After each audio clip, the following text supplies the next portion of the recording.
Welcome back, Deep Divers. Today we're heading to the Lake District, to be more precise, Church Farm. And you're not just visiting, you've inherited it. Sounds idyllic, right? Well, it's certainly picturesque. Rolling hills, those iconic stone walls, sort of place you imagine yourself curled up with a good book and a cup of tea. If only it were that simple. This inheritance comes with a few complications. Let's just say Church Farm has seen better days, and there's this menacing figure, Elliot Woods, who seems to think he has a stronger claim to the property. Exactly. And that's where we dive into Treachery on the Fells by James Statter. We'll be following Alice Jenkins, the protagonist, as she navigates this inheritance and all the drama that comes with it. Speaking of Alice, her backstory is, well, pretty intense. She didn't exactly have an easy childhood. Imagine spending your formative years seeking refuge under the stairs while your father terrorizes your mother. It's a harrowing image. Yeah. And that kind of early trauma, it leaves its mark. It shapes Alice, makes her cautious, vulnerable. But on the flip side, it also ignites a spark of strength within her. Yeah, you can definitely see that resilience. Her mother, Esther, eventually finds the courage to escape with Alice to Church Farm. It's Nat Woods who offers them a safe haven, a fresh start. And here's where the family dynamics get really interesting. Nat, he's Elliot's father. So essentially, Esther and Alice's arrival at Church Farm sets the stage for a clash that's going to have lasting consequences. Right from the start, you see this tension. Elliot, even as a teenager, is a bully, constantly threatening Alice, trying to intimidate her. It really highlights the power dynamics at play. Even after Esther and Alice officially move to Church Farm, Elliot's behavior escalates. Nat actually ends up kicking him out, fearing for their safety. Which makes you wonder, what's fueling Elliot's anger? Is it just about the farm, or is there something deeper going on, resentment stemming from his own past, maybe? It's a great question. His behavior does seem to be driven by this sense of entitlement, a need for control. Then you factor in his history. He's got a reputation for falling in with the wrong crowd, engaging in criminal activities. It further isolates him from the community. He becomes this looming figure. The villagers fear him, distrust him, and then Nat dies. Which leaves Alice in an incredibly precarious position. She's alone, responsible for the farm, and facing the full brunt of Elliot's resentment. Yeah, talk about bad timing. As if things weren't tense enough already. Elliot shows up at Nat's funeral, full of rage, making it crystal clear he'll stop at nothing to claim what he believes is rightfully his. It's a powerful scene. You've got this stormy backdrop. Elliot's malice is almost tangible, and you can sense Alice's growing sense of isolation. And that's when a mysterious stranger enters the picture, Peter Bronowski. He observes this whole confrontation from afar. This encounter with Peter it's a turning point for Alice. She's drawn to his quiet strength. She senses something in him, a depth that others might miss. Remember, she spent her life surrounded by volatile men. Peter's calm demeanor offers a stark contrast. And there's definitely an element of intrigue surrounding him. He appears at the funeral, seemingly out of nowhere, then steps in to protect Alice from Elliot. It raises so many questions. Who is this man? What brought him to Church Farm? And what role will he play in Alice's life? So we've got this mysterious stranger, Peter, and like you said, there are a lot of questions surrounding him. Where did he come from? What's his story? Well, his past is deeply intertwined with a very dark chapter of history, World War II. Peter's not just some random stranger seeking refuge. He carries with him the weight of a global conflict. Wow. Okay, so we're talking about more than just a simple backstory here. Oh, absolutely. Yeah. The way his past shapes his present it's fascinating. He starts sharing bits and pieces of his childhood in Krakow, a vibrant Jewish community. You can almost picture it, right? The warmth of family, the scent of his father's watchmaking shop, his younger sister Anna laughing. It sounds like an idyllic childhood. It was, until it was brutally shattered by the Nazi invasion, the persecution, the ghettos. These experiences, they leave an indelible mark on Peter. Yeah, I can't even imagine to have your world turned upside down like that. He talks about the yellow stars, the ever-present fear, the dwindling hope as restrictions tightened.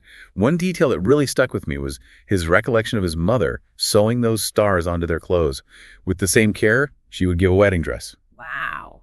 It speaks volumes about their resilience, even in the face of such dehumanization. It's heartbreaking, though, to think about what they went through. And then the ultimate tragedy. His family's deportation. He comes home one day to an empty house. It hits him then. His parents, his sister, they've been taken to concentration camps. This loss, it fuels his decision to join the resistance, to fight back, to honor his family, and maybe, just maybe, to reclaim some sense of agency in a world that's become utterly chaotic. So he goes from this peaceful life to being thrust into a fight for survival. Exactly. And it's during this time that his artistic talents take on a whole new meaning. Remember those meticulous sketches we talked about? Yeah. His fascination with human anatomy. Those skills become crucial in his work with the resistance. He forges documents, creates maps, even designs camouflage. So his art becomes a weapon. In a way, yes. It's a testament to human adaptability, how our passions can be repurposed in times of crisis.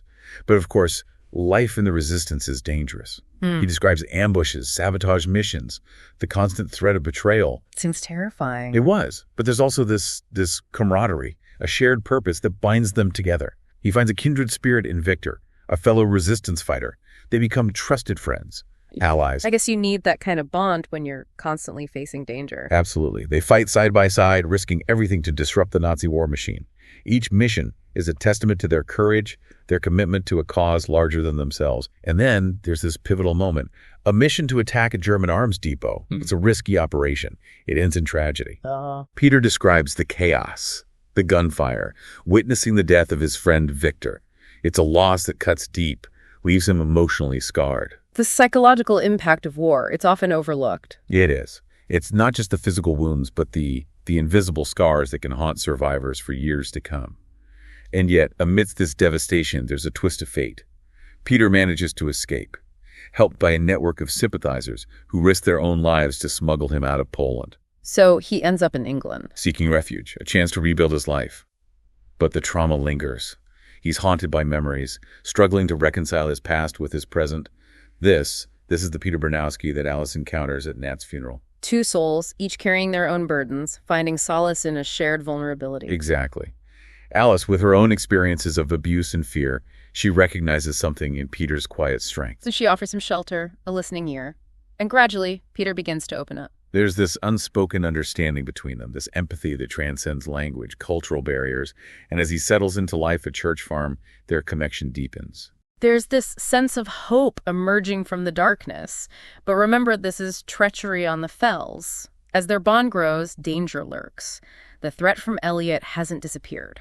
And there are these other shadowy figures operating in the background. Their motives, unclear. Their actions, casting a long shadow over this newfound peace. It creates this sense of unease, this feeling that this fragile sanctuary could be shattered at any moment. Yeah, that unease you mentioned turns into something a lot more tangible pretty quickly. Strange things start happening at Church Farm. It begins with an attempted arson.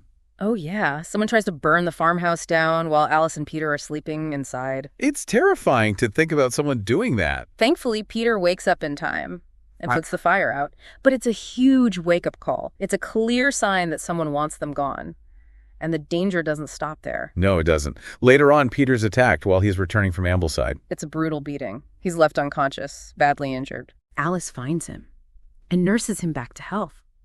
But the fear is palpable now. They're living under constant threat. The psychological pressure is mounting, and it's pretty clear that Elliot's behind all of it. His relentless campaign of intimidation. He wants to break Alice's spirit, force her to give up the farm. It's a classic tactic of abusers. To isolate their victims, erode their confidence, make them feel totally powerless. But then something happens, a shocking twist that throws everything into chaos. Elliot's body is found in the paddock. Murdered. Murdered. And just like that, the victims become the accused. Alice and Peter are thrust into the center of a murder investigation, and of course, suspicion immediately falls on them. It's a classic case of misdirection, prejudice, and assumptions cloud judgment. The police, led by Detective Inspector Murder, they seem so convinced of Alice and Peter's guilt. They fixate on Peter's past, his involvement in the Polish resistance.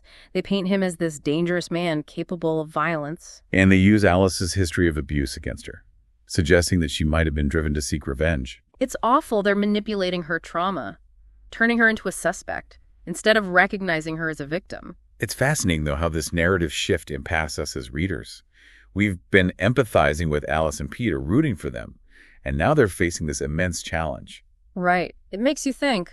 Imagine being in Alice's position, interrogated, scrutinized. the weight of suspicion bearing down on you. It's suffocating. Both Alice and Peter maintain their innocence, but their pleas fall on deaf ears. The evidence seems stacked against them, and ultimately they're arrested and thrown in jail. But remember Peter's background, his experiences in the resistance. They honed his skills of observation and deduction, and those skills become crucial in uncovering the truth. It's almost as if his past, filled with such darkness, has equipped him for this moment. Exactly. He starts noticing inconsistencies in the police's narrative, identifying other potential suspects. He realizes that someone is framing them, deliberately manipulating the events to make them look guilty. And his suspicions fall on an unlikely character, Joe Turner, the Undertaker's son. He's such a creepy, opportunistic figure. Right. He's been preying on Alice's vulnerability ever since her mother's death. The way Joe's true nature is revealed is so well done. It unfolds gradually. Through these subtle hints and observations, you see his mask of respectability slipping away, revealing the darkness beneath. And it turns out Joe's not working alone. He's in cahoots with Tony Grant Elliott's former partner in crime. They were using Elliott, manipulating him to try and seize control of Church Farm. And when Elliott became more of a liability, they got rid of him, framed Alice and Peter to cover their tracks. It's a chilling example of how greed and ambition can corrupt even the most seemingly ordinary people. The climax of the story is this tense standoff at Church Farm, Peter, Alice.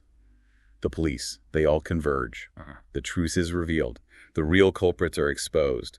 And justice prevails. It's a satisfying resolution, a triumph over adversity, but it comes at a cost. Absolutely. The ordeal has left Alice and Peter emotionally scarred, but in a way, stronger too. They decide to sell Church Farm. They're seeking a fresh start, a place where they can heal and rebuild their lives. And then there's that final unexpected twist.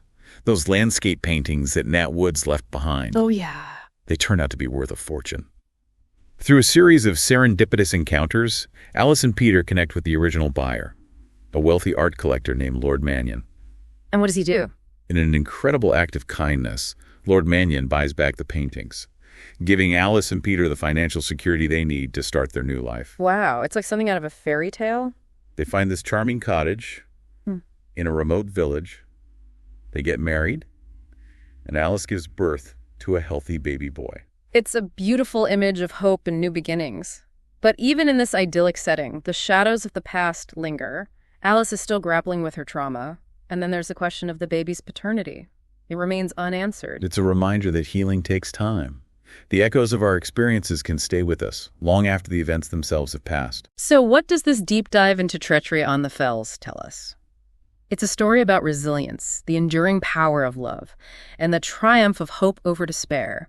It reminds us that even in the darkest of times, there's always a glimmer of light, a chance for redemption, and the possibility of a new beginning.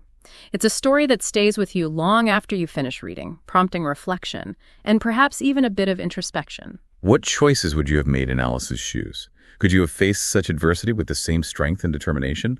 We encourage you to explore Treachery on the Fells for yourselves and discover the answers that resonate with you. Until next time, happy reading.